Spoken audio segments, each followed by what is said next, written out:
Beginning of the new year means a fresh start for people who want to leave the past behind and reinvent themselves. We have the expert here who can actually help you do that. Dr. Brenda Barrett is a licensed life coach, leadership instructor with expertise in mental health and suicide prevention.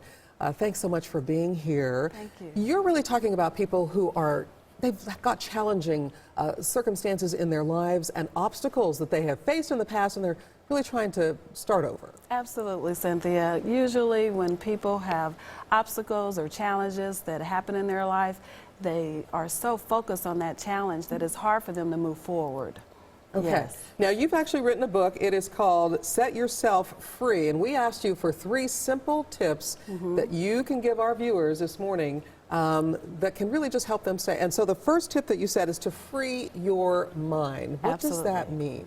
Well, Cynthia, that means to clear your mind of the negative junk. All the things that maybe you've done wrong in the past. You want to meditate. You want to have soft music, something to clear your mind of the past. So the practical part of this too is that it's not just a mental game. I mean, there's things you have to do. You absolutely. You definitely have to do it on purpose. It's something that you're doing intentional. And so you're clearing your mind of all the mistakes that you've made. You're moving forward. You're pressing forward of the new opportunities that are available for you. Do you have to write a plan? What do you have to do? It's always good to write a plan, definitely. You want to write down what you're thinking. How do you see yourself? In 2017, what do you want to accomplish? What do you see on a day? How are you going to impact others?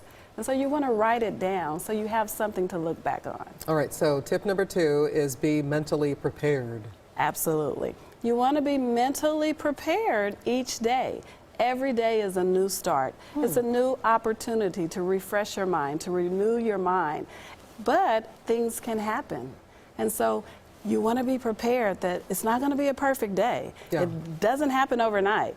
And that really comes to our third and final tip that you gave us, which is be prepared for those setbacks. Absolutely. How do you prepare for those setbacks? You know that they can happen. You know that a setback can happen. You want to get back up and you want to get back focused. You don't want to stay stuck. Many times people go into depression, they feel sad, they get overwhelmed, but you don't do that because you know in the beginning when you set your stage, you know that something can happen, but that's why you free your mind. That's how you become mentally prepared. I can do this. You speak to yourself daily. I can change. Do we also have to recognize there's a point where we do need to get help, that we cannot just do it on our own? Absolutely, and I'm so glad you asked that question. Many times people have obstacles, but they need help. They may need a coach. They may need to get professional assistance. And that is the most important, to recognize it and not to be afraid of getting help. Yeah, you don't we want all to need assistance and help. We get it every day. People Absolutely. encourage us. So you're going to be talking at Rockhurst. We're going to show your website here if you'd like more information about Dr. Barrett. You're going to be doing an event at Rockhurst. Absolutely. On February the 4th, I will be doing a mental health first aid class. Now that mental health first aid class is very important. It teaches people how to recognize if people are dealing with a mental crisis, whether it be depression, anxiety, suicide, whatever that person is dealing with, bipolar, schizophrenia, and that's why I said it's important that you get the help. Right, Knowledge is always helpful. It is indeed. All right, all that information is on our website, KSHB. We have a link to your website. Thanks so much for coming and for inspiring us to really begin a new start with the new year. Absolutely. It's an opportunity for everyone. Thank you.